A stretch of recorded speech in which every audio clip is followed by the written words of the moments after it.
Yohana sura ya 3 mstari wa 6 na wa 7. Yohana sura ya 3 mstari wa 6 na wa 7. Tutaangalia na mstari wa 8. Unasema kilichozaliwa kwa mwili ni mwili, na kilichozaliwa kwa roho ni roho. Usistajabu kwa kuwa nilikwambia hamna budi kuzaliwa mara ya pili.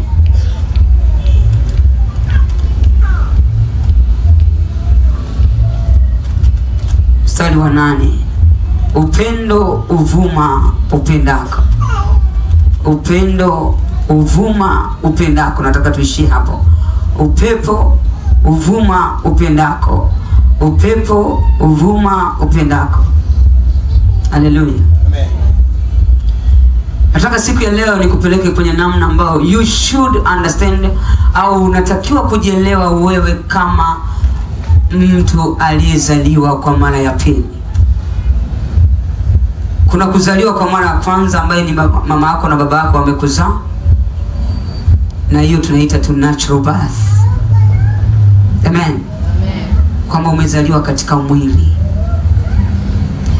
Kuna kuzaliwa kwa mara ya pili ambako ni wewe ambaye umeamua kumpa Yesu maisha yako. Ndio maana mwanzoni kabisa nikazungumza kwa habari ya wokovu. Usiishi ukafurahia duniani kwamba niko salama na najiona kama niko salama kwa sababu niko kwenye dini. Furaha yako duniani na usalama wako duniani ni kuwa na muunganiko na Yesu. Amen. Amen. Amen. Kila mmoja hapa ana sehemu yake ya kwenda kuabudu. Tunaelewana vizuri? Amen. Lakini nimekuja kukuambia mahali hapa kwamba unapoabudu hakikisha kabisa unazaliwa mara ya pili. Tunaelewana? Amen. Kwa sababu usipozaliwa mara ya pili bado unatembea as a natural person. Unatembea kama binadamu wa kawaida. Ukizaliwa mara ya pili, then you are becoming a supernatural person. Amen. Amen. Jana tulizungumza tukasema kuhusiana na ishara na ajabu. Adamu alipokuja duniani, nikisema Adamu namaanisha Adamu wa kwanza kwenye bustani ya Eden. Alipokuja duniani alikuja kama ishara na ajabu. Adamu ndio mwanadamu ambaye alikuja kwa ishara na ajabu. Unaelewana hicho? Amen. Mama yake na Adamu ni nani? Baba yake na Adamu ni nani? Alikuja kwa nini? Ishara na ajabu. Na akawekwa kwenye bustani ya Eden. Maisha yake yalikuwa mle. Yaani hakuwa na shida, kila kitu alipewa. Kila kitu alipewa. Na ndicho kitu ambacho sisi ambao tumezaliwa kwa mara ya pili, nimekuja kukuambia kwamba unapomkubali Yesu Kristo kwenye maisha yako, Mungu anakuambia nishakupa kila kitu mpaka utajiri. Amen. Kila kitu. Changamoto ilitokea Adamu wa kwanza, jana tulizungumza, alipokosa utii na kula lile tunda ambalo hakuagizwa fanya nini? Kula. Pale ndipo alipochemka na akatolewa kwenye nafasi. Baada ya Adamu wa kwanza kutolewa kwenye nafasi, Mungu anatafuta namna mwanadamu atawezaje kuendelea kutawala kwenye ulimwengu, kwenye hii dunia. Ndipo akaletwa Adamu wa pili ambaye ni Yesu Kristo. Bwana Yesu asifiwe. Amen. Jana tulizungumza nikakwambia Yesu Kristo alikuja kama ishara na ajabu. Kuzaliwa kwa Yesu Kristo hakukuwa kuzaliwa kama mwanadamu wa kawaida. Alikuja kwa njia ya uwezo wa Roho Mtakatifu. Tunaelewana vizuri? Haleluya. Amen. Nataka nazungumza kwa utaratibu ili niweze kukuelewesha vizuri, maana wengine mambo haya ni mageni kwao. Anajiuliza unamzungumzia huyo Mariamu bikira? Kanisani sisi mbona tujafundishwa hivyo? Bwana Yesu asifiwe sana. Yesu alikuja kwa uwezo wa nini? Ndio maana aliingia ndani ya nani? Bikira. Mimba yake imepatikana katika uwezo wa Roho Mtakatifu. Hakuna mbegu ambayo imeingizwa mle pale na mwanaume yoyote. Tunaelewana? Amen. Tukio hilo ni ishara na ajabu. Tulisema jana. Kuondoka kwa Yesu Kristo, maisha yote ya Yesu Kristo yalikuwa ni ishara na ajabu. Amen.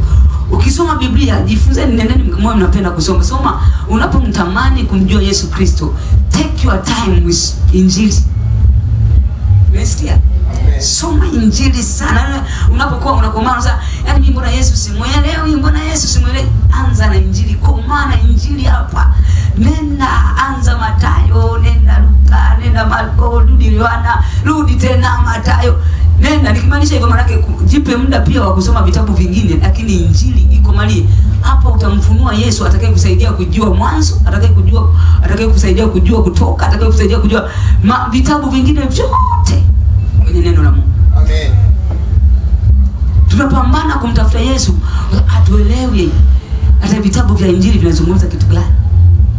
Kwa ukisoma neno la Mungu kwenye vitabu vya Injili, unaona safari ya Yesu yote ilikuwa ni ishara na ajabu. Amen. Kuondoka kwa Yesu Kristo duniani kulikuwa ni ishara na ajabu. Amekufa, kapopigwa, siku ya 3 kafufuka, kaishinda mauti. Amen. Bwana Yesu asifiwe sana. Amen. Na Biblia inasema mpaka leo yuko hai, anaishi. Ishara na ajabu. Tunaelewana vizuri? Amen. Sasa wewe ni ishara na ajabu, jana tulizungumza. Na kama hujaokoka, maana yake unatakiwa muwe kufanya maamuzi ya kuokoka ili utembee kwenye supernatural sphere au kwenye ulimwengu mwingine tofauti na ulimwengu uliozoea. Maana kama hujaokoka unatembea kwenye ulimwengu wa kawaida, natural being. A human being ambaye uko kawaida. Umezaliwa na baba, umezaliwa na mama. Lakini unapozaliwa kwa mara pili, maana yake unamkubali Yesu kwa Bwana na Mwokozi wa maisha yako. Ndio maana tunakuita uamue kuokoka, maana yake unatoka kwenye natural being unakuwa supernatural being. Maana yake umezaliwa kwa mara mbili. Amen. Tunaelewana vizuri? Amen. Haleluya. Amen. Bwana Yesu asifiwe sana. Amen. Sasa mtu yoyote aliyezaliwa in a supernatural way lazima amue kuishi maisha ya kisupernatural. Mtu yoyote aliyezaliwa kwa mara ya pili lazima aanze kuishi maisha tofauti na ambavyo amezaliwa na baba na mama. Na uwezekano wa kuishi maisha hayo upo kabisa, na ndio maana nikamwambia watu wengi kwenye mikoa ya huku nje tunaonekana kana kwamba Yesu hafanyi kazi. Yote hayo ni kwa sababu kuna wengi mmeokoka lakini bado mnatembea kwenye natural being. Mnatembea kwenye mwili. Yesu hajifunui kwenye maisha yenu. Wokovu ni kana kwamba haupo kwenye maisha yenu. Lakini unatakiwa sasa hivi uanze kubadilika na kutoka kwenye mazingira ya kutembea katika hali ya kimwili na kuenenda katika hali ya kiroho. Manake operation zako zote kwenye maisha kuanzia sasa zinatakiwa ziendeshwe na ulimwengu wa roho. Amen. Amen. Sio mazingira ya mwili. Ulimwengu wa roho una namna yake ya kuendesha. Ulimwengu wa roho una namna yake ya kuenenda. Ulimwengu wa roho una namna yake ya kushinda. Tunaelewana vizuri? Amen. Ndio maana nikakwambia Mungu anapokuona wewe sio kama wewe unavyojiona. Kwa sababu Mungu yuko rohoni. Mungu ni roho. Kwa Mungu hakuoni kama wewe unavyojiona ukiwa mwilini. Wewe uko mwilini unajiona, na unajiona kulingana na situation za mwili wako.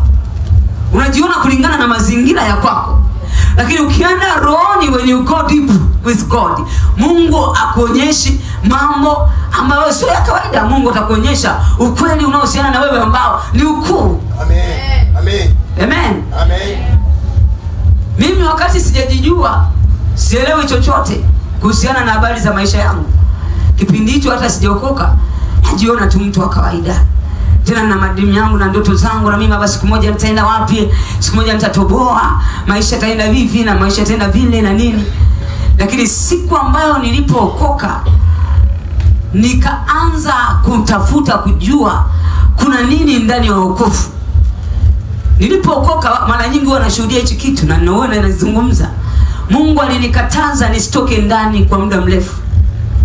Alinizuia akaniambia kuanzia leo sitaki utoke ndani kwenda sehemu yoyote mpaka siku nitakapokuambia utoke.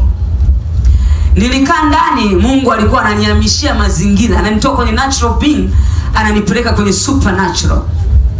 Amen. Amen. Kwa sababu nimeokoka tayari, lakini wakati naokoka najiona natembea naishi, ila kuna kitu nilikisensi siku ambayo niliongozwa sala ya toba. Sababu baada ya kuongozwa sala ya toba mimi kwangu ilikuwa tofauti. Nilipotoka tu kwenye nyumba ya ibada baada ya kuongozwa ile sala ya toba, nikiwa narudi nyumbani macho yangu ya roho yakafunguliwa. Nikaanza kujiona niko mbinguni, niko kwenye mawingu na paa. Niko nimeketi na rafiki mmoja ambaye tulikuwa tumeenda naye na nikashindwa hata kumwambia. Sasa mbona kama najiona niko hapa kwenye daladala, lakini hata najiona mbona niko kwenye mawingu. Mbona najiona wawili yani hapa. Sasa kipindi hicho najiona hivyo sijui chochote. Kwa sababu nilikuwa sijaokoka. Kwa hiyo sielewi chochote, yani sijui kama macho yangu yamefunguliwa.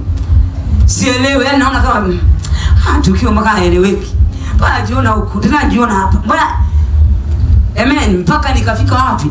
Nyumbani. Na tafakari kile kitu. Lakini wakati nimekaa hapa natamani nimwambie ndugu yangu, unajua mimi siko na wewe hapa. Nataka nimwambie yule dada tulikuwa naye, tumetoka naye pale, ni rafiki ambaye tulikuwa tumesoma naye.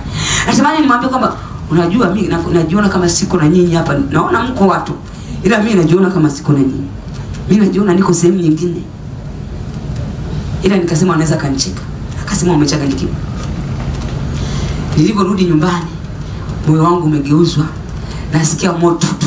Nasikia kitu cha tofauti. Nikaanza kumtafuta Mungu. Nikamwambia watu wa pale nyumbani ndio kwa naishi nao. Nikamwambia jamani, naombeni mnipe muda. Kuna kitu nakiona kipya ndani mwangu. Kuna jambo naloliona jipya ndani mwangu. I need to take time. Nahitaji muda niweze kujua kuna jambo gani limenijia. Kuna kitu gani ambacho kimenijia ili niweze kujua kuna nini. Kwa hiyo nikawatuliza watu wa pale nyumbani, nikamwambia ngoja kwanza nimtafute Mungu. Mimi historia yangu wengine mnaijua, si ndio? Wangapi wamesha kunisikia nazungumza mambo yangu? Nilikuwa naishi Sogea Tuishi, si ndio? Sogea Tuishi maana yake unaishi na mwanaume bila idhini ya Mungu. Yaani haujafunga ndoa, haijaidhinishwa na madhabahu ya Mungu aliye hai. Kwa hiyo kuna watu hapa nishawagusa tayari. Tulia mpaka mwisho. Bwana Yesu asifiwe sana. Tunaongelea supernatural, kwa hiyo utaendelea kuelewa mbele ya safari. Kwa hiyo wakati nimetoka sasa kwenye wokovu, nimeshaokoka hapo, sasa narudi nyumbani kwenye familia yangu. Niko na huyo jamaa naishi naye. Na katoto ninako. Nikaa najiuliza sasa hapa, mbona kuna kitu nakisikia ndani mwangu cha tofauti? Kabidi nimwambie yule kaka. I say hebu niache kwa muda. Kuna kitu kipya ninakisikia ndani mwangu. Alafu ile amani niliyokuwa nakwambia miaka mingi naitafuta, leo ndo naiona imefanikiwa kuipata. Nikamwambia sitaki hii imani iondoke. Sitaki hii amani iondoke. Nataka nikomae hapa mpaka nijue what is going on with me. Kuna nini kinaendelea ndani yangu? Mtu yoyote ambaye ameokoka na amepitia kuna kitu tu utakisense kwenye maisha yako. Ukimaanisha juu ya Yesu Kristo kuna vitu ambavyo utaanza kuvisense. Sema katikati huko waga tunaburuza, unajikuta umekengeuka tena umerudi huko umeenda huko. Lakini mtu yoyote aliyeokoka haya ninayozungumza na mwingine sio mapya kwake. Amen. Amen. Amen. Nikizungumza kwamba kuna kitu nakisikia, maana yake ni wengi ambao mliokoka kwa kumaanisha kuna namna mlianza kusikia ndani mwenu vitu vya kitofauti. Sasa ile kitu cha kitofauti ndio supernatural being. Amen. Kwamba Mungu anakuambia this is me now. You are walking as God. Kwamba mimi Mungu ndo nimeingia, I'm taking over now. Hautatembea kama Beatrice, utatembea kama Mungu. Amen. Amen. Amen. Maana Mungu anapoingia unapoingia ni supernatural inaanza kufanya kazi ndani mwako. Tunapozungumzia Adamu akaja duniani na kuanza kuishi kwenye ile bustani, unaona Adamu anatembea, anakula, anafanya nini, lakini kwa lugha nyingine tunaweza tukasema ni mfano wa Mungu umeachiliwa mahali pale. Amen. Haleluya. Amen. Ni mfano wa nani? Wa Mungu umeachiliwa mahali pale. Sasa kilichomchanganya Adamu ni kwasi. Sasa na sisi tunapookoka na kumwamini Yesu Kristo, maana Yesu Kristo anaingia ndani yetu. Yesu Kristo anapoingia kwenye maisha yetu, maana wewe unaanza kuwa mfano wa nani? Wa Mungu. You are Jesus. You are God. Amen. Nani sikiliza ninachokielewa? Mnanielewa ninachokizungumza? Amen. Yaani sitaki miss point. Sitaki uanze kuwaza sasa kama nikiwa Mungu singachukua utukufu wake. Manake ninachokizungumza, wewe ukianza kuwaza wewe ni Mungu umechukua utukufu wake, manake in your natural being unajisema mimi ni Mungu. In your natural, yani umezaliwa na baba na mama, sasa unajisema mimi ni Mungu, hapo umechukua utukufu wa Mungu. Lakini kwa kuzaliwa mara ya pili, manake you are not you again. It is God who is controlling you. Amen. Tunaelewana vizuri? Amen. Sio wewe tena unayefanya kazi, kwa sababu akili zako zile ambazo umezaliwa na baba na mama na ukazisomea darasani haziwezi kufanana na mawazo ya Mungu siku zote. Amen.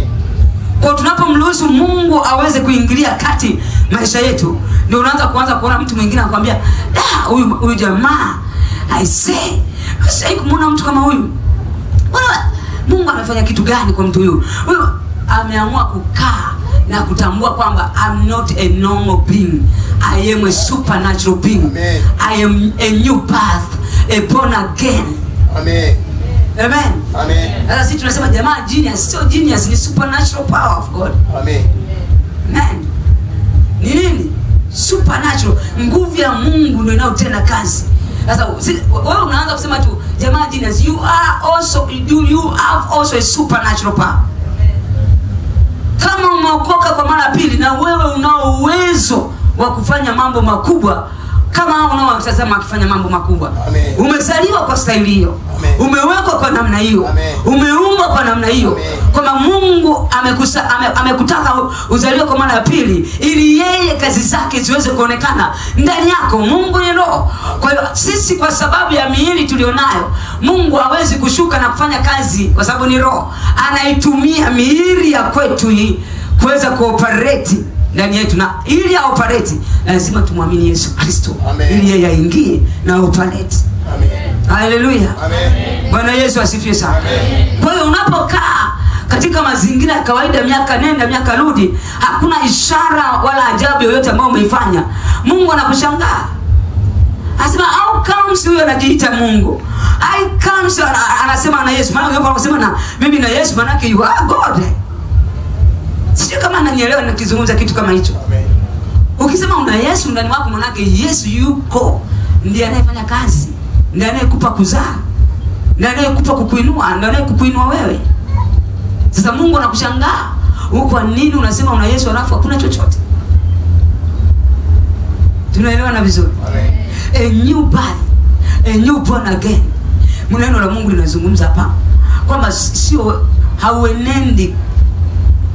Anasema kilichozaliwa kwa mwili ni mwili. Tunaelewa? Amen. Kilichozaliwa kwa Mwili ni mwili. alafu anasema kilichozaliwa kwa roho ni roho. Maana yake you as a spirit. Amen. If you are born again, kama umezaliwa mara ya pili, ni roho. Na kama ni roho, biashara yako usiendeshe mwilini. Amen. Ni kama ni roho, ndoa yako usiendeshe mwilini. Amen. Kama ni roho, kazi yako usipeleke mwilini. Amen. Kama ni roho, huduma yako usipeleke mwilini. Amen. Kama ni roho, chochote cha kwako usikipeleke mwilini. Amen. Tafuta namna roho inavyofanya kazi kufanikisha mambo yake. Amen. Haleluya. Amen. Na neno la Mungu linasema tunaye msaidizi wetu ambaye ni Roho Mtakatifu. Amen. Tunaelewana vizuri? Amen. Roho Mtakatifu ndiye anayetusaidia ili kuweza kuelewa hata mawazo yetu tunayoyawaza sio tena ya Mungu. Sio tena ya kwetu, ila ni mawazo ya nani? Ya Mungu. Ya Mungu. haya tunayowaza ni ya kwetu. Roho Mtakatifu ndio anaweza kutusaidia. Kwa mimi najaribu kuambia kuhusu issue yangu, jinsi ambavyo mambo yangu yalianza kubadilika baada ya kumruhusu Mungu. Sasa aliponiambia hakuna kutoka ndani, hakuna kwenda sehemu yoyote, nikaanza kumtafuta Mungu. Nikaanza kujiona kabisa jinsi ambavyo mwili unaondoka. The Spirit of God is working with me. Tunaelewana? Nikisema mwili unaondoka maana yake hali yangu niliyokuwa nayo, maisha yangu niliyokuwa nayo, tafsiri zangu nilizokuwa nayo, mindset yangu niliyokuwa nayo iliondoka. Nikaanza kuona Mungu anaweka mindset ya tofauti kabisa. Siku za nyuma mara nyingi unashuhudia nasema kuna muda unakaa umetulia, unaona kabisa mbona mimi naona kama huu ulimwengu na ukanyaga, yani I can do anything in this world. Amen. Amen. Yani nilikuwa ninajiona a giant person. Mguu wangu unaona una uwezo wa kukanyaga dunia nzima. Jinsi ambavyo nilikuwa najiona. Mmoja tu. Mguu mmoja. Nasema nikijiona in the spirit kwa sababu niko kwenye maombi. Mungu amenikamata, kuna kutoka ndani. So mimi natengenezewa na uwekwa kwenye supernatural power. Naongozwa huko, nafunuliwa huko rohoni. Kwa in the spirit najiona huu mguu wangu mmoja umegeuka, sio huu. Sioni kama ni huu. Lakini naona ni kitu fulani ambacho ni kikubwa, ambacho kimesimama kwenye dunia kabisa. Nimeikanyaga dunia. Hallelujah. Amen. Just by one hand. By one foot. Kwa mguu mmoja. Mkono naona kabisa jinsi ambavyo umekuwa ni mkubwa ambao ueleweki. Aueleweki. Nikaanza kuona fahamu. Kwanza nilianza kuona kichwa. Kichwa changu nikaanza kukiona ni kikubwa. Yaani naona kama sijui hata kama naweza nikaelezea kaeleweka. Lakini nikaanza kuona mara kichwa changu sio kichwa ninachokijua. Yaani najitikisa hivi sielewi. Yaani unajitikisa hivi misiri ya Rose Mwandu, lakini unaona kabisa mambo. Haleluya. Amen. Ninakwambia baada ya muda mfupi nikaanza kutiririka, mawazo yakaanza kutiririka. Mawazo makubwa. Mawazo ya tofauti. Vitu vya tofauti nikiwa ndani. Pale maisha yangu yakaanza kubadilika. From there nikaanza kusema kuanzia leo sitakaa nijione nilivyokuwa najiona. Nilikuwa nakula ugali na maji ya chumvi ndani. Wakati huo nayaona yote. Sina hela. Sina maisha. Nauza mitumba mpaka sura imepauka. Mtoto ninaye. Afu Mungu ananiambia hakuna kutoka nje. Hakuna kutoka alikwenda sehemu yoyote. Nimekaa ndani sina chochote na mtoto anatakiwa kula. Niko na yule jamaa alikuwa na kazi ana chochote. Haleluya. Nilimkubalia Mungu. I obeyed God. Nilimtii Mungu nikakaa ndani. Nilipokaa I stopped everything. Yani mahusiano yangu na yule kaka yakaanza kuwa ya kawaida tukiwa ndani kabisa. I stopped everything. Unajua nikisema everything, ni mshikaji wangu tulikuwa naye, tuko kwenye mahusiano naye, tumezaa mtoto naye, lakini nilimwambia from today sitaki kufanya chochote. Nataka nikae nisikie huyu anayeniambia nikae magotini kwake mpaka siku nitakapotoka anasema nini. Bwana Yesu asifiwe sana. Nikatulia kwenye uwepo wa Mungu. Nikakaza, yani nyewe kuna mtu mwingine anasema mtumishi uelewi sana bwana. Endelea ndugu yangu. Endelea. Kaza koma. Bwana Yesu asifiwe sana. Mimi nikamtuliza nikamwambia tulia. Hapa kila mtu atafute nini? Kona yake. Mimi ngoja nitafute kona yangu nijue tunatusudia vipi, maana huko naiona kabisa amani ambayo nilikuwa naitafuta nilikuwa nakwambia. Ngoja nikazane naye. Katika kukazana naye Mungu ananifunulia vitu. Ananifunulia vitu. Anaanza sasa kujifunua, anasema mimi ni Mungu. Anajifunua, anakuja Yesu anasema mimi ni Yesu. Anajifunua siku nyingine anakuja Roho Mtakatifu anasema mimi ni Roho Mtakatifu. I have seen a lot of things. Kwa wakati huo nimeona vitu vingi sana, nimekutana na mambo mengi sana. Kwa wakati niko pale kwa siku zote zile, my life changed. Mle ndani sikuwahi kutoka pale na kuanza kurudi nyuma tena. Sikuwahi kuanza kuwa maskini tena. Sikuwahi kuanza kukosa tena. Sikuwahi kuanza kushindwa tena. Amen. Nilitengenezewa vitu ndani mwangu mpaka nikajiona kabisa I'm not a normal person from there. Yes. Unajua kwenye ulimwengu wa giza kuna spirit huwa zinajazwa. Kama umeshakaa na kuwasikiliza watu wa upande wa giza, umeshawahi kuwasikiliza story zao, watakwambia kwenye upande wao huko, kabla hajaenda kumuua mama yake mzazi, kabla hajaenda kumuua binti yake, kabla hajaenda kuua nani, anawekewa spirit ya, inaitwa spirit ya nini? Roho, sio roho ya ujasiri. Kuna roho fulani inaitwa, wanaita wenyewe ni roho fulani ambayo roho, yes, thank you, roho ya ukatili. Yaani ile roho akishawekewa amuoni mama yake tena, lazima amue. Lazima amue. Ni spirit imeshawekwa. Na inawekwa kwa ajili ya makazi, kwa ajili ya kazi ambayo ameingia nayo. So sisi kwetu na sisi tunapewa roho ya ujasiri. So mimi natoka pale najiona jasiri kwamba I can tackle the world. Yaani naona kabisa nakabiliana na ulimwengu, na uwezo wa ulimwengu, na ushinda ulimwengu. Nini, kuna spirit inaoniambia hivyo. I'm not tena, sijioni kama ni yule Beatrice tena. Najiona ni mtu mwingine ambaye umaskini sio sehemu yangu, maisha ya kidhaifu sio sehemu yangu, maisha ya ajabu sio sehemu yangu. I am going to tackle the world. Amen. Hallelujah. Amen. So lazima na wewe ujifunze kukaza, kwa sababu mpaka sasa hivi tunapozungumza watu wengi waliokoka wanaendelea kutembea kwenye natural being. Bado hawajakaza kupata zile, kumuona roho wa Mungu akiwasaidia kukabiliana na dunia. Ndio maana unasikia mtu mwingine anakuambia, mimi naona natoka kazini, yani kwa kweli wananisumbua kazini. No, mtu yoyote ambaye ana Mungu ndani mwake anasema I am going to tackle this office.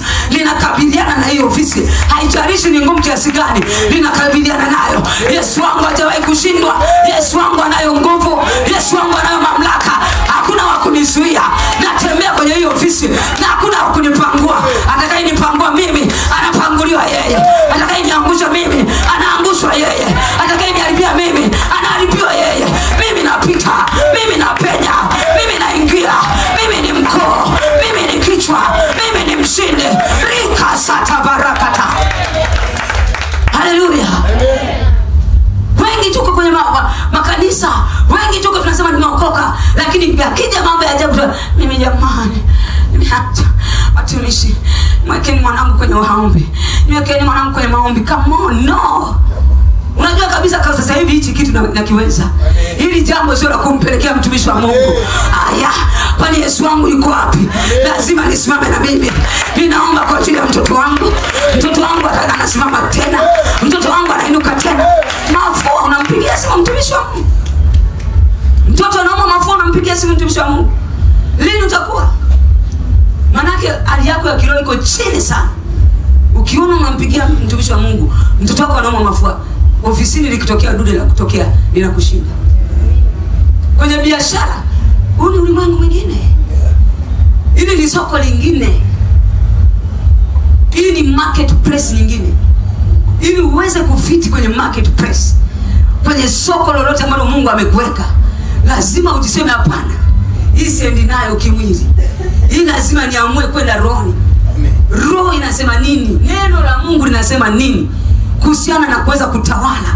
Anasema kila sehemu niliyokupa, kila sehemu unakokanyaga kwa nyayo miguu yako, nimekupa kumiliki na kutawala. This is how we move. Amen. Hallelujah. Amen. Wakati wanzako wanawayawaya huko, wanatumia madude yao, you have the word of God, ambayo wewe mwenyewe ni roho.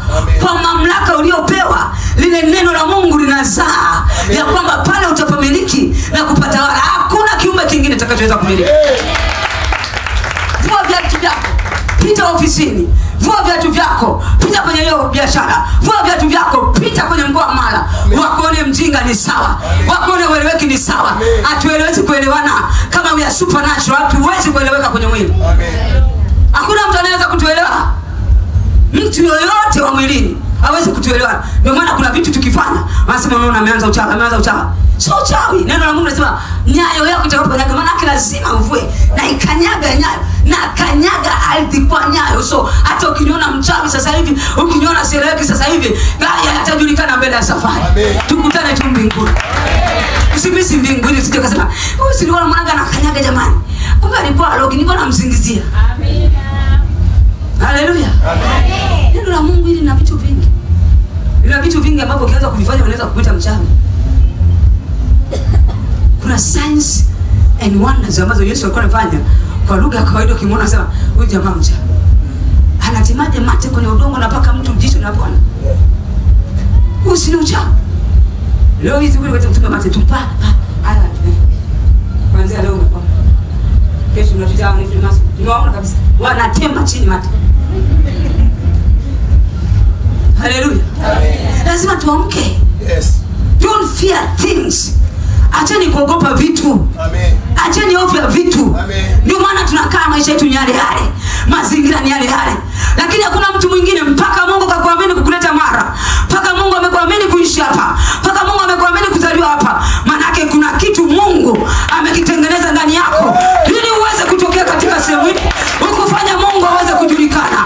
Kuanzia leo, vaa ujasiri wa kimungu. Vaa ujasiri wa kimungu. Roho ya ujasiri ikabe ndani yako. Nenda kakabiliane na dunia. Nenda kakabiliane na ulimwengu. Kabiliana na mkoa wa Mara. Kabiliana na Bunda. Kabiliana na Kiabakari. Kabiliana na Tarime. Kabiliana na Mate. Kabiliana na Msoma. Kabiliana na dunia. Kabiliana nayo. Hakuna kukushinda. Haleluya. Tunatishwa. Tunaogopeshwa. Kwa sababu tuko weak in the spirit. Roho zetu hazifanye kazi. Kuanzia leo jione wewe ni roho sio mwili. Amen. Kuanzia leo ili likae kichwani. Amen. Basi eti mtu anakuwa, "Yaani amenitukana." Amenitukana. You are in the uko mwilini. Unalia eti mtu anakuambia kabisa, "Naacha kazi, naacha huduma. Nimetukana." Moyo umeshuka wewe. Mtu rohoni moyo unashuka. Umeona Yesu kuna sehemu moyo umeshuka? Yesu anapita katikati yao. Amen. Haleluya. Amen. Ni sisi peke yetu ndio tunaogopa. Lakini huyu Yesu tuliye naye katikati yao. Wako wanajiuliza wafanye anapita katikati yao. Amen. Sisi huko. Hakuna. Mama samani. Narudi nyumbani amenishinda. Anje kupigia simu wazazi. You are not natural. Pigia simu mzazi manake uko bado kwenye natural being. Support yako ni mzazi. Ukiwa supernatural, support yako ni Yesu. Amen. Support yako ni Mungu manake nimezaliwa kwa upya. Wazazi wangu mimi ni Mungu. Amen. Amen. Amen. Na nyelewa ninachokizungumza. Nikisema wazazi manake msaada wako wewe ni nani? Yes. Ni Mungu. Kwa wazazi wa duniani sio kwamba wako tunaishi nao. Tunatembea nao kwa sababu ya ni miili inaishi. Na hii miili ndio inayogusa kitu, inatachi hapa, inatachi hapa. Lakini operation zote ni roho. Amen. Tunaelewana? Amen. Kwa haimaanishi mzazi ukamfoke. Mzazi umuone pungwani. Mzazi usimheshimu. Neno la Mungu linasema mheshimu baba na mama upate miaka mingi na hii duniani. Usipomheshimu baba na mama, laana imekufuata wewe. Amen. Laana inakufuata wewe. Sasa sisi changamoto yetu kubwa ni kwamba wazazi tumeshawafanya kama Mungu. Wewe unasikia mtu anakuambia mzazi ni Mungu wako wa pili. Wapi pameandika? Kama niko wapi mzazi ni Mungu wako wa pili? Mzazi ni mzazi. Tunaelewana? Mzazi ni mzazi. Ametumiwa na Mungu kukuleta dunia. Ametumiwa na Mungu kukulea, kukukuza, kukufikisha unapotakiwa kukufikisha. Akuangalie kwenye maisha yako namna unayoenenda duniani katika mwili. Na ndio maana nimekwambia upasi kumdharau mzazi wako. Mheshimu. Tunaelewana vizuri. Amen. Lakini mzazi wako hana msaada. Siku ukifa mzazi wako hawezi kukuamsha. Mzazi wako hawezi kukuamsha, atazika na yeye yuko anazika. Bwana Yesu asifiwe sana. Kwa hiyo usipige simu unapopita kwenye matatizo. Mama, baba, mama, baba. Kabla hujapiga kwa mzazi wako, hakikisha unakoma na hilo jambo. Nini? I am a spirit. Mimi ni mtu wa rohoni. Hii vita inanishindaje? Hili jambo linanishindaje? Napambana na hii vita nikiwa rohoni. Hivi unatembea, mtu amekutukana, mtu amekutamkia ujinga, nenda rohoni. You are a man of the spirit. You are a man of spirit. Amen. Kwa nini Biblia inasemaje kama mtu akikutamkia maneno ya ajabu? Neno la Mungu linazungumza kitu gani? Haleluya. Amen. Bwana Yesu asifiwe sana. Amen. Anasema kwenye Isaya 54 anazungumza kitu gani? Anasema ya 54 56. 54 Kila silaha itakayoinuka juu yako. inasemaje? Hakuna silaha itakayofanyika juu yako itakayofanikiwa. Amen. Si ndio? Amen. Na kila ulimi utakao inuka juu yako utahukumu kwa mkosa. Amen. Huo ndio urithi wa watumishi wa Mungu. Amen. Urithi unao kabisa. Mungu amekupa urithi wa kusema ninayapangua maneno yote yaliyotamkwa kinyume na mimi. Amen. Ninayahukumu kwa mkosa kwa jina la Yesu. Amen. Manake hayatafanya kazi kwenye maisha yako. Amen. Na neno la Mungu linazungumza. Sikumbuki ni mstari gani lakini nasema neno la Mungu linasema wale wasengenyao, wanaosengenya watu wengine hawatafanikiwa katika uso wa nchi. Amen. Haleluya. Amen. Manake anaposema kusengenya sio kwamba anakuambia yani wewe yani kusengenya manake anayekualipia, adui yoyote anayekutafuta, adui yoyote anayekuvuruga hata kafanikiwa kwenye uso wa nchi. Then turn back. I am a man of spirit. Tunanichezeaje? Katika jina la Yesu Kristo wa Nazareti. Yoyote anayecheza na biashara yangu hata kafanikiwe katika uso wa nchi. Unaposema uso wa nchi manake ni ardhi ya Tanzania, ardhi ya Msoma, ardhi ya ulimwengu, hata kafanikiwe mpaka naondoka duniani. Amen. Bwana Yesu asifiwe sana. Amen. Mpaka siku wewe kwa kweli mimi naona nishakosea. Shakosea na nimetengeneza vita na roho. Nifikiri nimetengeneza vita na mtu wa mwili. Nimetengeneza vita na nani? Na roho. Fight. Acha uoga. Acha uoga. Ndio nakwambia sisi nakwambia mpaka watu wanashangaa. Asema wadada wanaenda kwenye sehemu ambazo ni za ajabu. Mikoa ambayo imeshindikana. Wao ndio unakuta wako wanapenyeza tu, wakapenyeza tu. Yes, ndio tumeitwa. Amen. Now we don't fear. Amen. Hatuogopi chochote. Amen. Tunaenda. Mikoa yote hiyo Kigoma, sijui Rukwa, Lindi, Mtwara, tumeingia na tumefanya vita sana tu na madhili yasiyoeleweka mno. Amen. Tumepigana vita kweli kweli. Sasa hizi vita ndogo ndogo sisi watu wa Mungu tunaogopaje? Come back as a spirit. Amen. Toka mwilini. Ni jambo gani unalolia nalo? Amuru afya yako irejee. Amen. Amuru uzima uwe pamoja na wewe. Amen. Neno la Mungu linatuambia kabisa wewe sio mtu wa mwilini. Kama umezaliwa kwa roho, wewe ni roho. Kwa nini unafanya vita na mwili? Kwa nini unaishi katika mazingira ya kimwili? Yaani nimekwambia mazingira yakisema huna pesa, roho yako inasemaje? Mwili unaweza kukwambia kabisa hali yako ni mbaya. Ndio mimi nilipokuwa nakula ugali na maji ya chumvi. Hali ya maisha yangu sio nzuri. Mtoto niko naye nyumbani pale hali yake sio nzuri. Inanikosa 5,000 ya kumpeleka shule. Inanikosa 5,000 ya kumpeleka shule. Lakini Mungu alipokuja kuingia kwenye maisha yangu, natoka kwenye natural being na ingia kwenye supernatural being. Mtu wa Mungu nakwambia mazingira, maisha yakabadilika mpaka kwa mtoto. Amen. Mpaka kwa mtoto. Na ndio maana neno la Mungu linatuambia kabisa, wewe mzazi, unapochagua uzima, unafanikiwa wewe na uzao wako. Amen. Kwa nini unatembea kwenye mwili?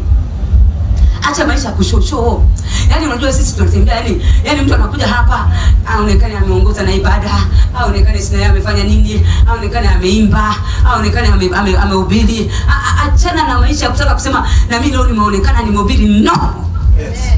Hallelujah. Amen. Yani ukifika sehemu, take responsibility of your spirit. Amen. Umetumwa kufanya nini kama mwakilishi wa Mungu? Amen. Roho yako, you are spirit, then what are you supposed to do? Nafikiri spirit inaanza kusema, yani leo nimeomba. Nimeomba. Watu wa mwilini ndio wanaseliza hivyo. Sasa ni leo. Nilikuwa naogopa nikaenda. Haleluya. Amen. Lakini mtu aliona haumkuti na selizo. Yaani yeye muda wote ni kwenda. Nimetoka, yani ni every time anakabiliana na vitu, anakabiliana na mambo, hana muda. Amen. Hana muda. Ninyi ni washindi lakini mnaogopa. Na mnaogopa kwa sababu neno hujui kama lina nguvu. Amen. Hili neno ndio linalokupa, yani hili neno ndio kila kitu. Solution nzima ya maisha yako ni hayo maneno hapo. Unapoliachilia neno la Mungu as a spirit, lazima likupe matokeo. Amen. Lazima likupe matokeo. Sasa sisi tunaachilia neno la Mungu tukiwa mwilini. Baba, umesema, imeandikwa, Bwana, wewe ulikufanyika maskini ili mimi niwe tajiri. Kuanzia leo Bwana, mimi ni tajiri. Uko mwilini, yani unatamka basi tu kufurahisha moyo wako. When you are in the spirit, hata neno lenyewe unaweza kaa ngumu kulitamka. Ukiwa rohoni unasema hapana, mimi sio mtu wa kawaida. Yani never talk lower in me. Yani usizungumzie udogo kuhusiana na mimi. Mimi sio mtu mdogo. Mimi sio mtu wa kawaida. Mimi ni wa tofauti. A different version. Ndivyo ilivyo mtu yoyote wa rohoni ni wa tofauti. Ndio maana huwezi kueleweka mwilini. Amen. Mwilini ndio tunaelewana. Ndio maana mnatiana, yani jamani, lakini tuende kwenye msiba tukamfariji. Asipofarijiwa mwenyewe naona kama vile urafiki uishi. Rafiki gani huyo asiyekuja kufariji wakati wa mateso? Rafiki mzuri ni rafiki ambaye ni wakati wa mateso atakuja kukufariji. Rafiki mbaya ni yule ambaye aje kukufariji wakati wa mateso. Wewe kwa maana marafiki, sisi tunakomana Yesu. Subiri kufarijiwa. Yaani sisi tuko kwenye dunia ya kusubiri kufarijiwa. Nimeugua kidogo, mama fulani nampeleka mtoto hospitali, narudi baadaye. Umeshampa ujumbe kwamba uje unione. Yaani hakikisha una nanasi unakuja nao. Mtoto anaumwa. Yaani ndo mwili ndo uko hivyo. Mazingira ya mwili, yani sisi tunatiana tu mambo ya ajabu ajabu, tunapeana tu stories za ajabu ajabu, yani mazingira ya ajabu ajabu yani. Ni mazingira ya kupeana huruma. Ndio maana ukisikia mtu anahubiri injili ya nguvu, unaona kama vile huyu sio mtumishi. Huyu sio ana roho wa Mungu. Hana. Haya, mwenye roho wa Mungu yuko. Haleluya. Amen. Mimi ni mtumishi. I am a louder speaker of God. Yes. I speak loud. Amen. It takes God to see Beatrice, a louder person, to take her to the street. Haleluya. Amen. Mungu hawapeleki watu kwenye mitaa ambao hawawezi kuzungumza kwa kupayuka. Ni sisi. Amen. Wewe unielewa vizuri? Amen. Ni sisi. Hao watu ambao hawawezi kupayuka wenyewe ni wa ndani. Mimi nawafundisha taratibu. Sisi wengine ndio tunaenda kuzisomba hizo roho huko. Na hizi za taratibu huku ndani ni sisi ndio tunazileta. Paka zifunguke huko ndio ziletwe. Nyinyi endeleeni na kazi yenu ya kuzibembeleza. Bwana Yesu asifiwe sana. Haleluya. Amen. Lazima mtu wa Mungu usifuate. Kuna mtu mwingine anaacha kuhubiri kabisa. Anaacha nini? Wananiambia na ubiri kwa ukali, wananiambia na ubiri sijui kwa namna gani. Mimi mwanzoni wakati naanza kuanza huduma, watu wananiambia kabisa, wewe ndio unaiharibu huduma. Wewe ni mkali sana. People tena walokole wanatembea mwilini kabisa. They can't even see who is this. Walokole ndio watu ambao wanasema wanaona madumwashi. Mtu wa kweli wenyewe anamuona mzimu. Walokole. Nakwambia. Yaani walokole ndio watu ambao wanasema wanaona lakini wanaona tofauti. Mimi sijui nani anayeonyesha. Kwa sababu sehemu yenye hazina wao wanaionaga ni mbaya. Lakini sehemu ambayo haina hazina wao ndio wanaona this is true. That is not God. Get yourself in the spirit. Be a man of spirit. Utaelewa, niwaambieni watu wa Mungu, mtu yoyote ambaye ana Mungu ndani mwake, hata kama kuna sehemu anakosea kwa udogo, utajua tu kwamba huyu ni ana Mungu. Ila ni swala la muda tu atakuja kubadilika kwenye hilo. Lakini unasema hapana, mimi nimemwona ana mapembe, ana makungurugaja. No. Wewe Yesu unafikiri amemwokoa kila mtu kwa seli hiyo? Kuna watu ambao ndio wachukua muda wakina Petro, angalia. Amen. Muone Petro. Karudi tena kuvua samaki na kuja kuchuka na jiuliza, Mungu wangu, kumbe tena Yesu amekuja. Haleluya. Amen. Wanafunzi wenyewe wanaona Yesu anajua inachukua muda mpaka ajasimama. Ameona kabisa jamaa ameshaondoka, nirudi tena kumvua maana haieleweki. Karudi tena kuvua, Yesu kaja kumfuata tena. Mwanzaka anamshtua. Huyu ni Bwana. Tamani hata azame ndani ya maji. Potelea ndani ya maji. Bwana Yesu asifiwe sana. Amen. Ni sisi tu amoto. Tena sometimes you just don't know. Kwamba kuna watu ambao katika hali zao hizo wanapambana kuweza kutamani Mungu awasaidie waondokane na hicho kitu. Waondokane na hivyo vitu. Sasa sisi tunakuwa kuna wakandamiza. Hakuna hamna uongo mtupu. Hata mtumishi wa Mungu nikwambie haja qualify 100% kusema kwamba tayari huyu ameiwini dunia. Yaani kwamba hawezi kukutana na chochote kikamsumbua. Tunakutana saa nyingine na vitu vinatupa hasira Bwana. Hasira zinainuka. Amen. Na wewe Bwana unasema Mungu Baba samee. Dunia nayo inatuletea shida saa nyingine, hasira zinainuka. Haleluya. Amen. Bwana Yesu asifiwe sana. Amen. Yes. Inachukua mpaka wao unafikiri mpaka watu wanakaa kwenye huduma miaka 30, miaka 40 ndio unakuja kumuona mtu jamaa anaanza kwa hekima fulani. Usifikiri kati ana miaka 5 ya huduma alikuwa hivyo.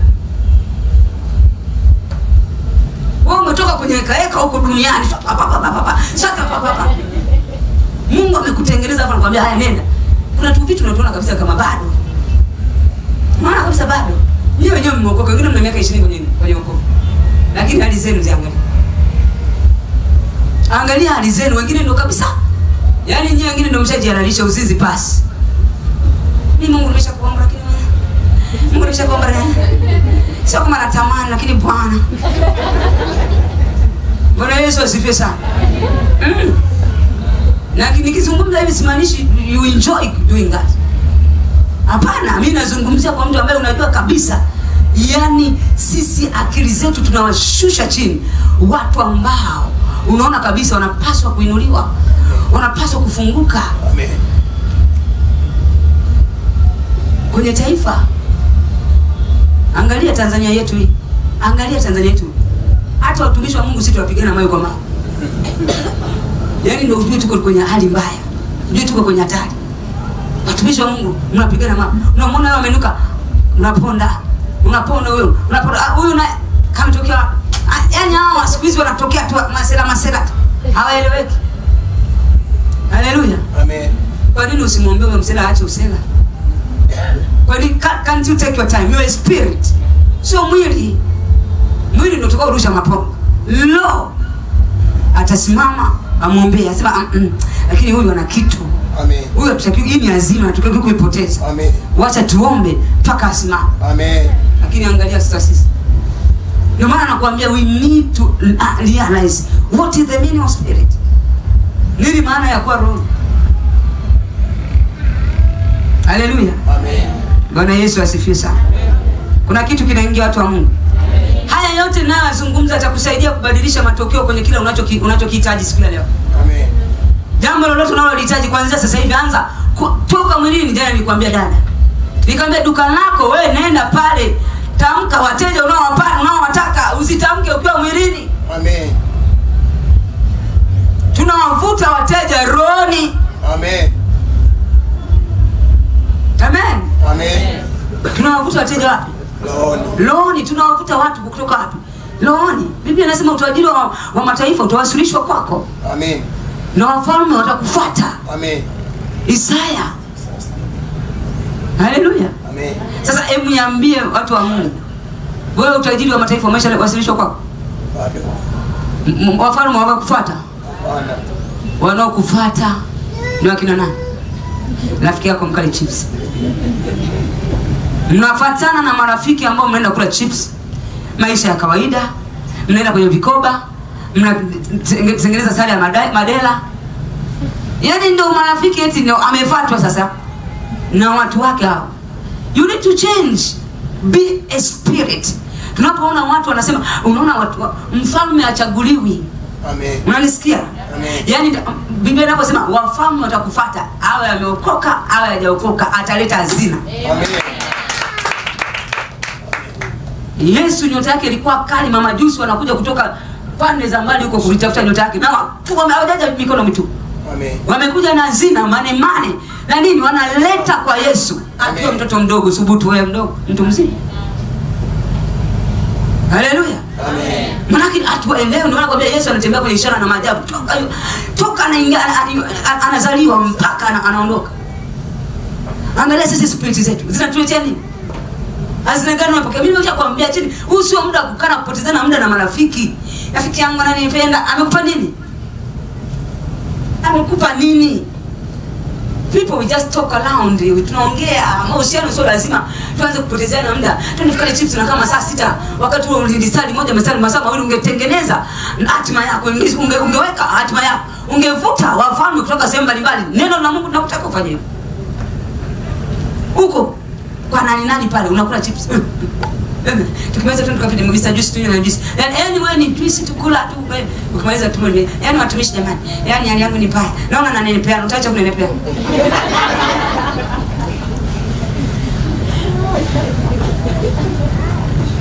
Haleluya. Yohana sura 3 mstari wa 8. Nataka usome kipengele kile kidogo tu, anasema upepo uvuma upendako. Upepo unavuma upendako. Nini maana ya upepo kuvuma upendako? Maana kile unachokitaka wewe ndiko ndicho kitakachokufuata. Amen.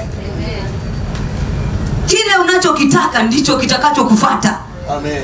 Kwa ukitaka umaskini utakufuata. Ukitaka maisha ya kawaida yatakufuata. Ukitaka huruma zitakufuata. Kuna watu mnahurumiwa mpaka shida. Mimi hayo maisha ya huruma nishaga kataka kabisa. Na tu mimi I am person wa Mungu. Yaani unipigie makofi, usinipigie makofi. Unisifie, usinisifie. Mimi I'm moving. Mimi sisubiri binadamu aniambie hapa umetia vizuri, hapa ukaenda vizuri, hapa mtu ambaye nitamsikiliza ni mtu atakaye kuja kunirekebisha, ataniambia hapo unatakiwa kufanya hivi, hapo unatakiwa kufanya hivi.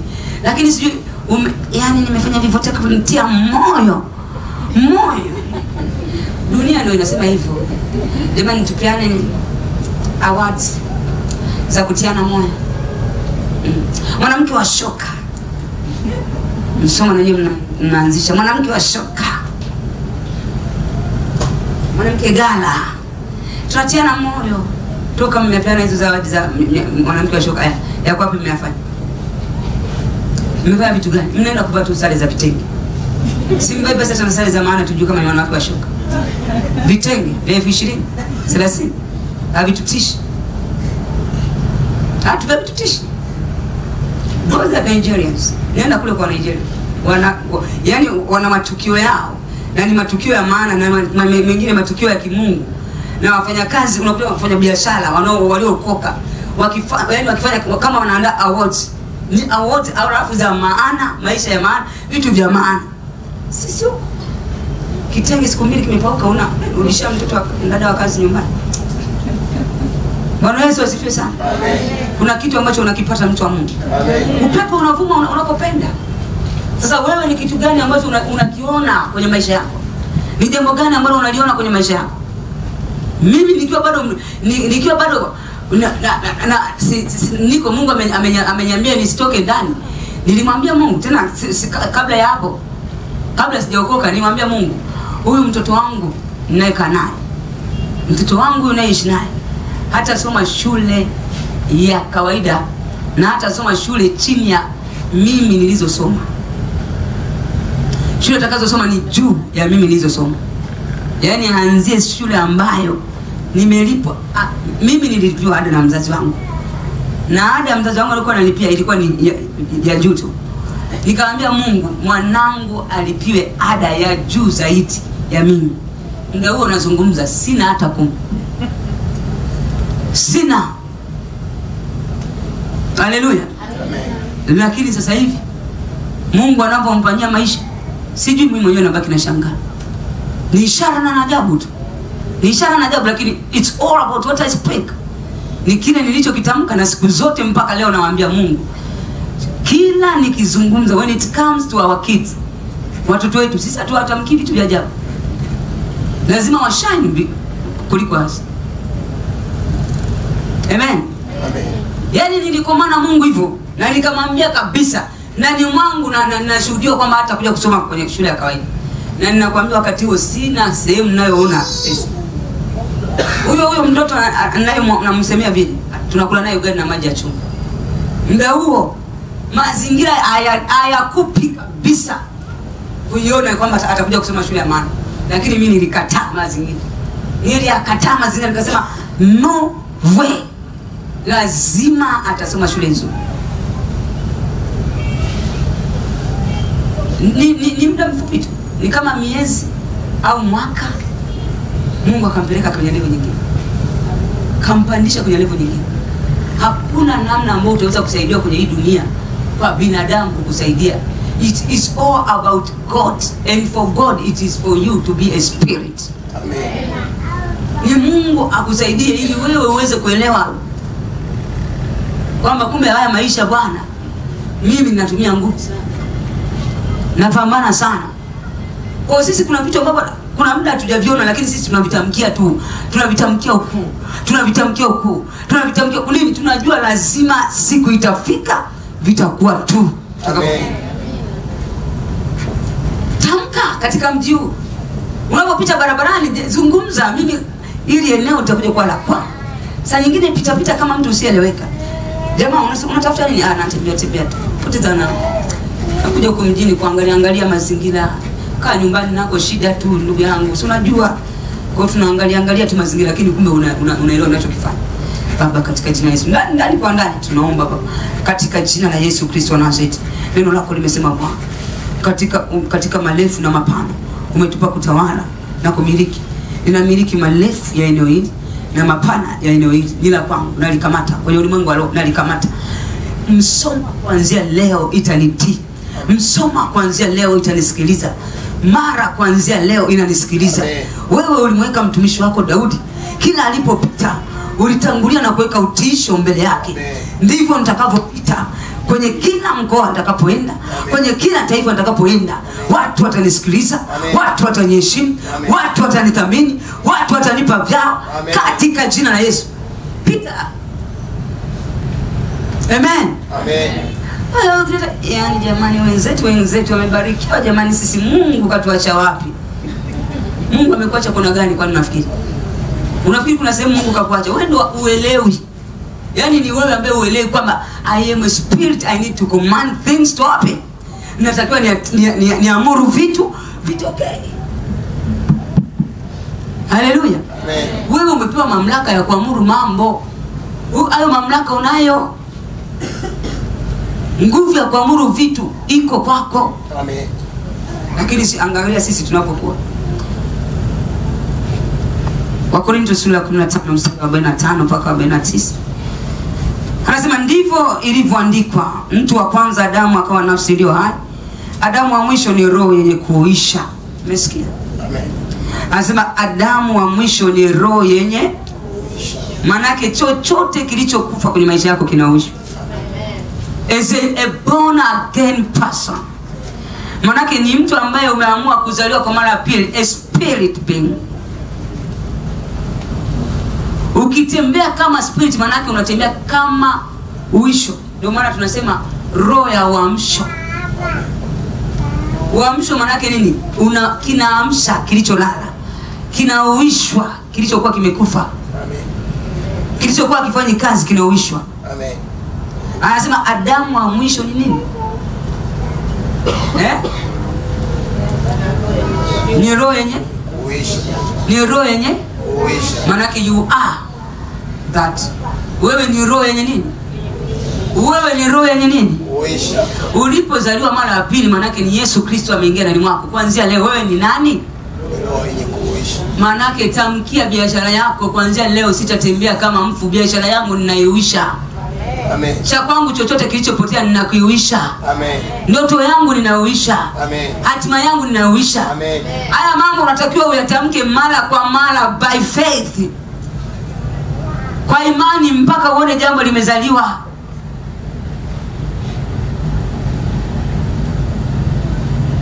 Angalia unapopita kwenye shida sasa. Angalia unapopita kwenye changamoto, afu tunamsingizia Mungu. Yaani Mungu tumemsingizia sana. Yaani Mungu tunamsingizia mno. Na hii yote ni kwa sababu tunakosa maarifa. Amen. Mungu ameshamaliza kila kitu kwako. Amen. Kila kitu umeshapewa. Mamlaka yote umeshapewa. As a born again, hutakiwi kumlalamikia Mungu. Amen. Yaani unatakiwa ukabiliane na vitu. Kwa sababu wewe ni roho inayouisha. Mtu yoyote anayekaa karibu na wewe lazima auishwe. Amen. Mtu yoyote anaye karibu na wewe lazima aamshwe. Amen. Mimi ndio maana kwenye maisha yangu nishakataa mpaka extraordinary. Watu ambao wana mambo makubwa, we are the extraordinary. I am the extraordinary. A very mighty person. Wale ma extraordinary ambao wanafuatilia huduma yetu, kuna kipindi kinaitwa extraordinary. Extraordinary huwa nawaambia. Mimi sikai na mtu ambaye hawezi kufanya chochote. Na sikai na mtu ambaye anasubiri mimi hapa nimtie moyo. Sikutii moyo. Nakwambia kabisa. Hakuna mtu ambaye anakabiliana na dunia anayesubiri kutiwa moyo. Waangalie kana Donald Trump. Kafyatuliwa bastola bado anakabiliana na urais. Amen. Nini sasa? Amina acha. Mtu mwenyewe utafia huko. Jamaa kapigwa lakini tayari kiti kakikalia. Amen. Huyu hapa anataka the word.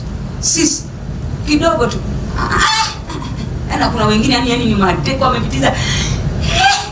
Nimenyumiza.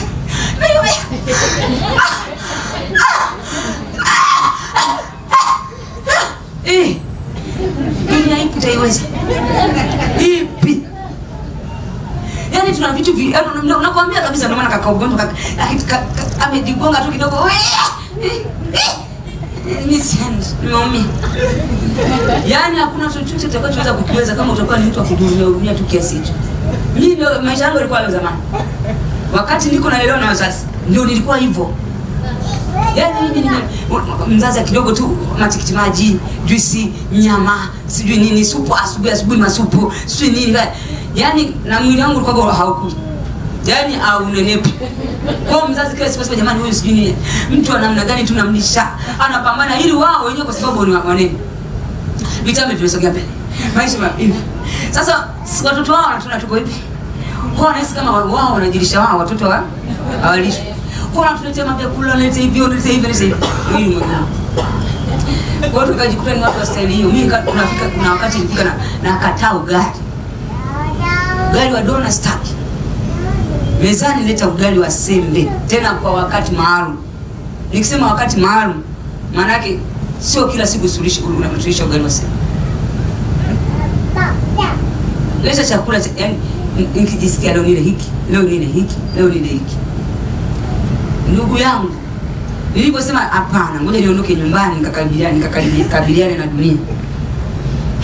Duniani dagaa pa mchicha pa dona pa uchagui maana hamna sembe, hamna wali, hamna juice, yani hamna. Utakunywa juice ya mchicha na maji ya chumvi, ugali na maji ya chumvi. Ayo Ngoja mnafikiri kwa najua kama kuna kulaga ugali na maji ya chumvi tunakula. Nilipokula mara ya kwanza, hii mboga. Inaalika tu. Dunia.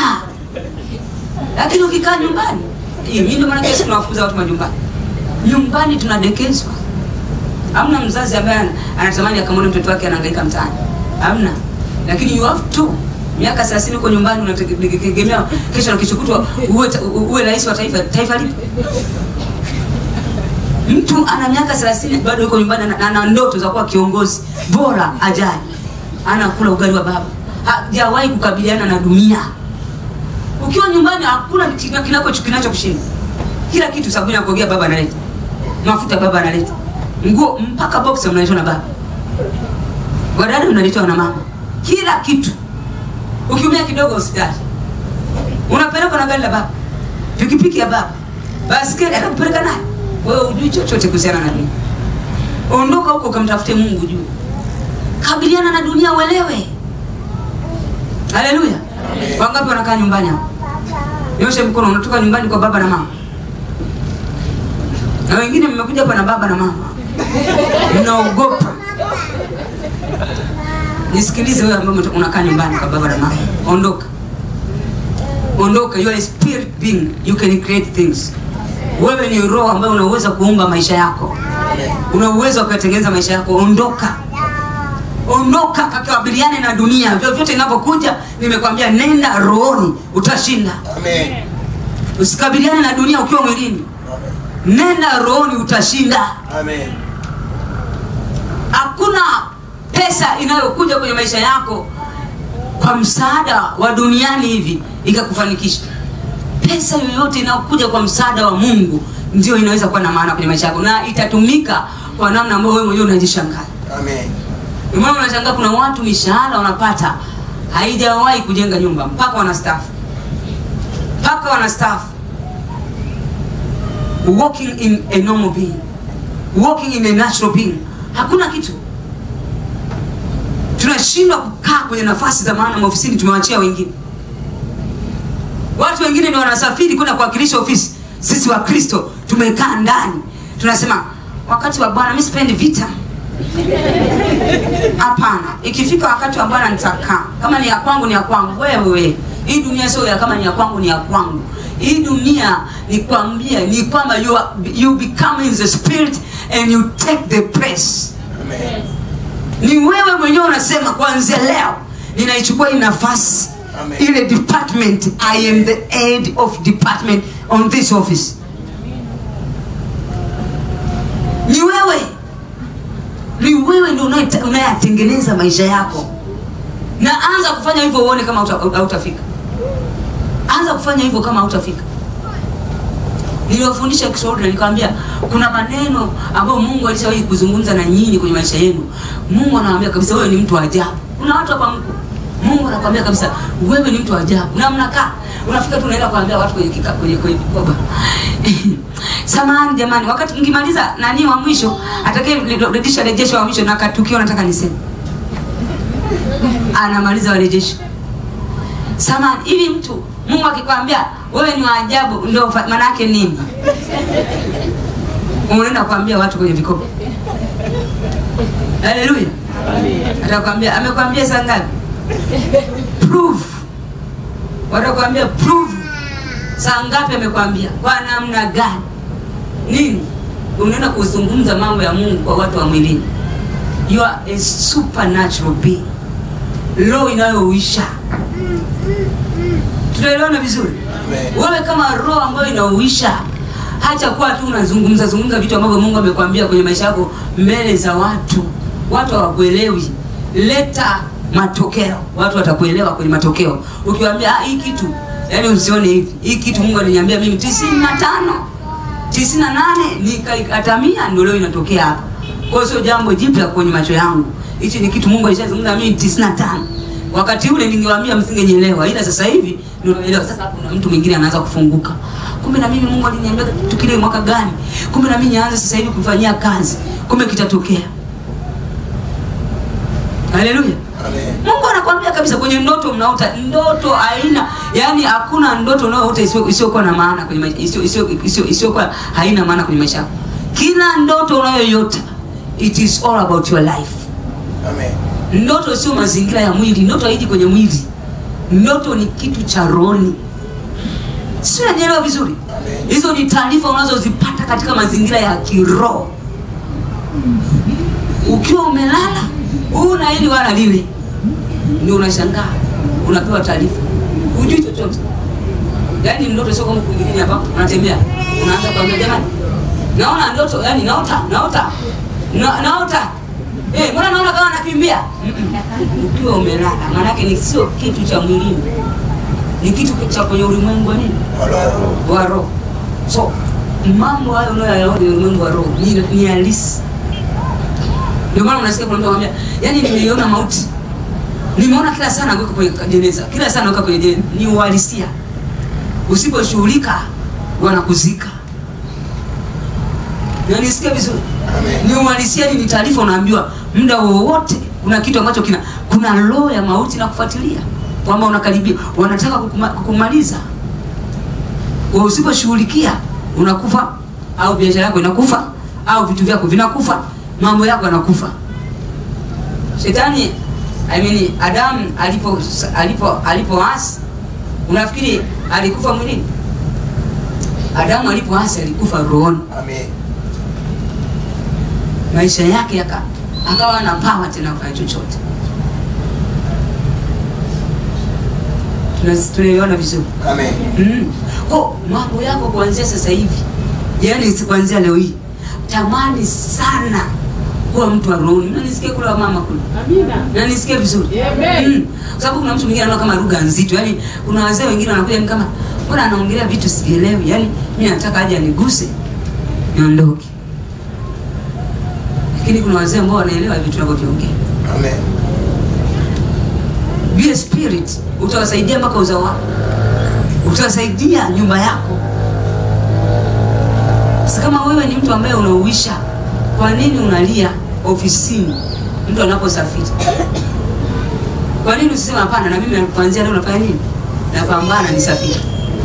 Tulifanya maombi Dodoma, kuna kipindi. Kabla neno la Mungu linazungumza kitu gani?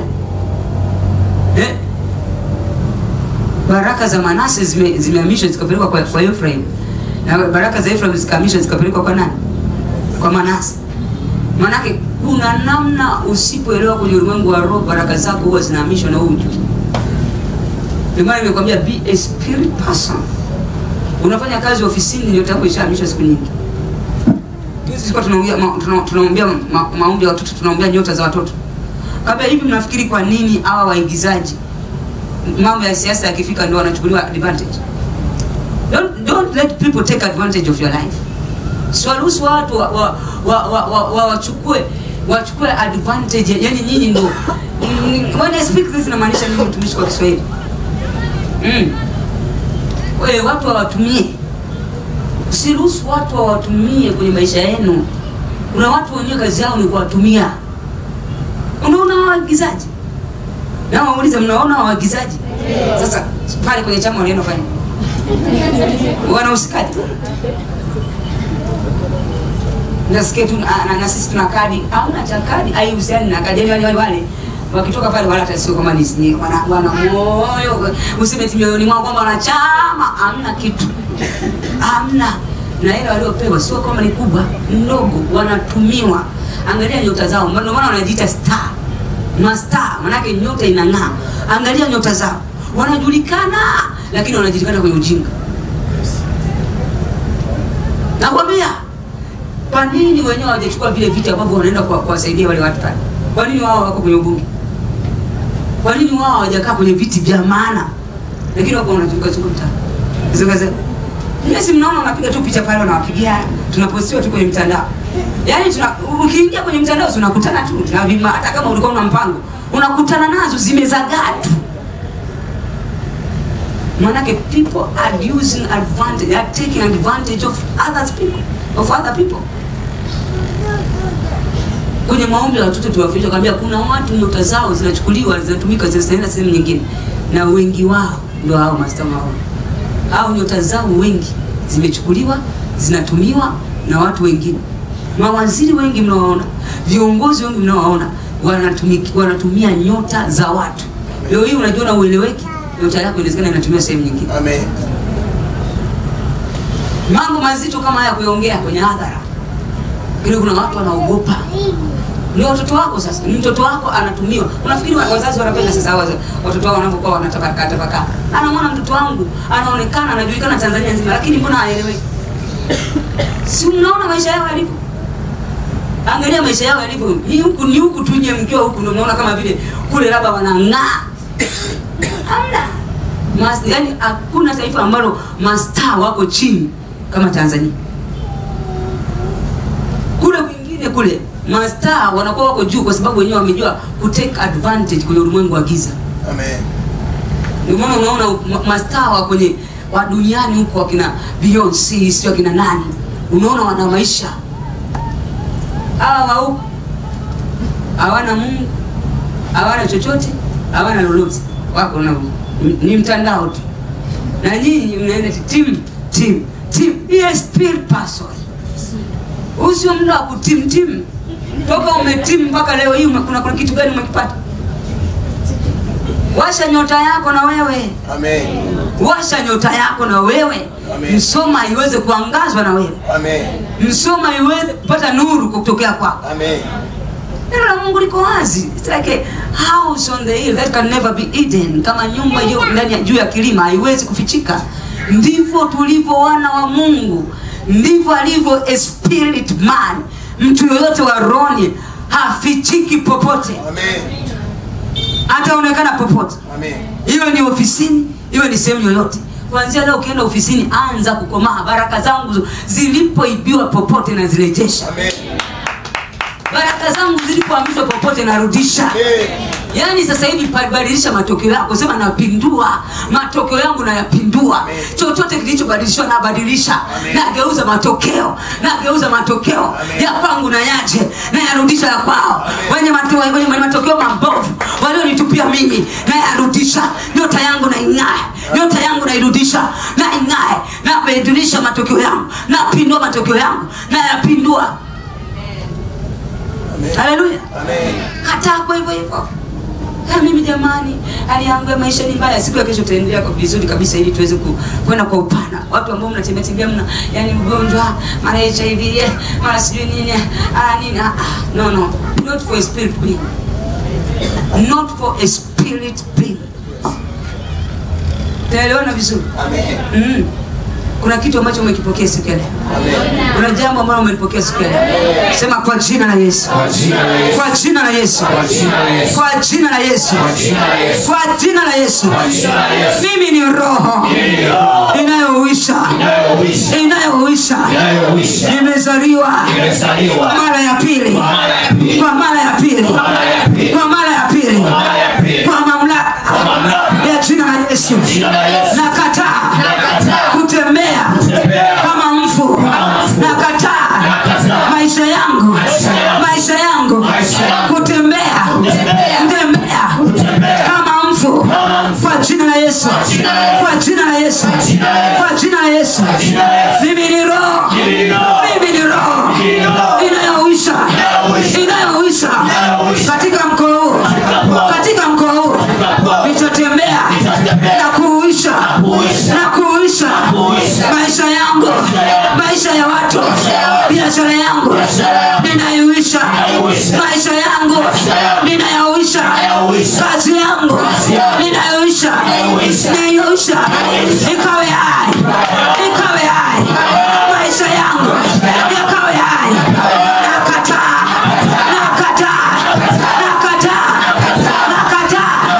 kutembea kama mfu. Kwa jina la Yesu. Kwa jina la Yesu. Kwa jina la Yesu. Kwa jina la Yesu. Ninauisha uchumi wangu, afya yangu nauisha. Kwa jina la Yesu. Kwa jina la Yesu. Kwa jina la Yesu. Kwa jina la Yesu. Kwenye mkoa huu ninatembea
Kenya.